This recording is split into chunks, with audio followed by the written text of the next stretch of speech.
Today we're going to be looking at some of the common options here on your Cyber Secure NVR.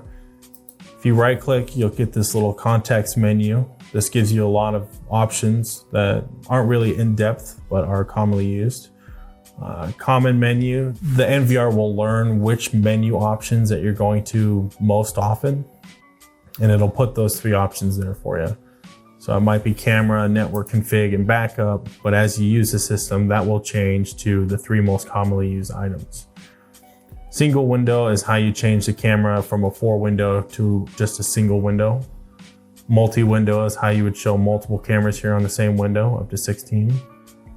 Corridor mode is if you have cameras that are in corridor mode, then you can use that to specify maybe you just want one in corridor in the middle here and the rest not. Or if you want them all in corridor mode, you could do it that way as well. So corridor is only used if you have cameras in the corridor mode. And for more information on the corridor mode, you can see our video on that function as well. So main and auxiliary monitor, this will switch between the main monitor connected, like for example, the monitor connected in HDMI 1, and the auxiliary monitor is connected in HDMI 2. There are some additional options with that we will go over in this video as well, as for specific programming on each monitor, but this will change between the 2 and give one control over the other.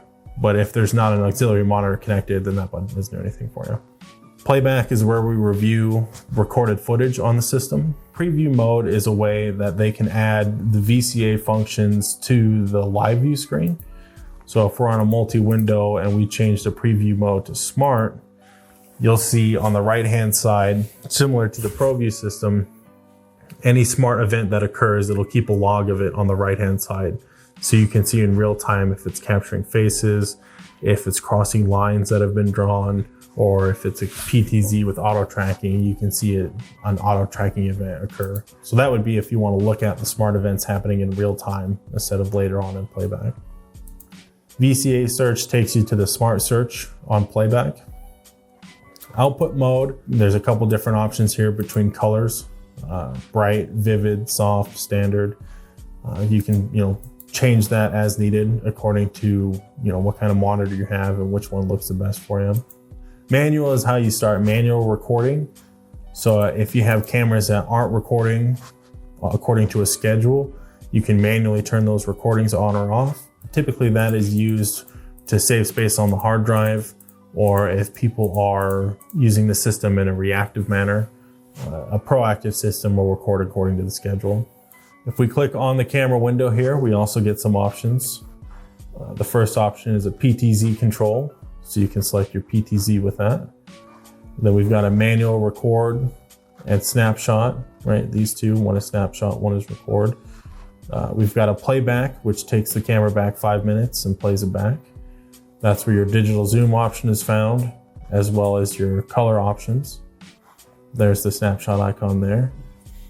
OSD, those are the on-screen display options. You can set how your date and time appears and where it appears on the screen. Then the other 2 options are for two-way audio. You can open the two-way audio or listen to it with the volume here. The last option is if you have a camera connected there, that will let you modify that. The only thing you can really modify is the username and password. So it's an easy way to update the cameras if you've changed the password on the camera side and you need to then update the NVR with those correct passwords.